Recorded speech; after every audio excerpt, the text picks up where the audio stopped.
It's the first week of October, and the persimmons are finally looking quite nice and vibrant orange, but they're not ripe yet. But they're looking very tempting, aren't they? They won't be ready to eat until they're very soft, almost like jelly, but that takes a little while yet. If you picked them now, you would find them to be quite astringent, even though they look like they're ready. And that astringency can turn people off to persimmons if they eat one that hasn't completely ripened yet. Why do they taste so terrible when they're not completely ripe yet? My forest gave us the answer.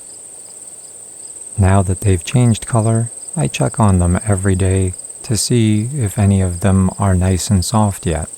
Unfortunately, because of the ravaging drought this summer, there's only a tiny handful of them here in my forest. So it's pretty easy to check on them, and I found something very unsettling when I checked on them just this morning. Let me show you what I found. I'll have to cut this one off so you can see.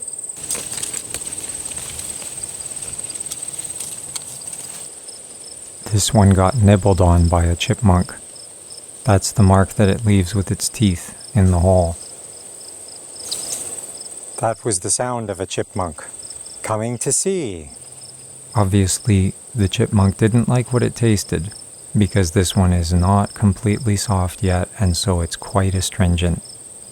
This is an evolutionary adaptation, so that the persimmons are not stolen by the chipmunks. Because typically, at least in this part of the world, by the time they're completely ripe, the chipmunks are already hibernating in their holes. I'm going to remove all of them, even though they're not ripe yet.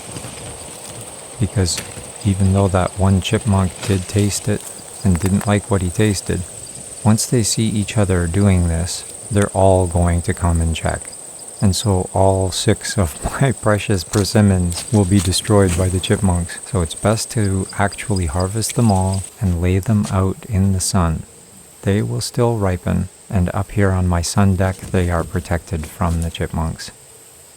Evolution adapted the persimmons to only be tasty once they are completely and utterly ripe, because if they are consumed by the chipmunks, the trees will not be able to reproduce. They are intended to be eaten by larger aficionados, such as deer, so that the seeds remain intact and are scattered. This is the way evolution works. It's an ongoing experiment. Reproduction is always the goal. If something interferes with that reproduction, then things change. Luckily, we can wait until they're completely ripe, which is when they taste the best, no matter what kind of fruit we're talking about.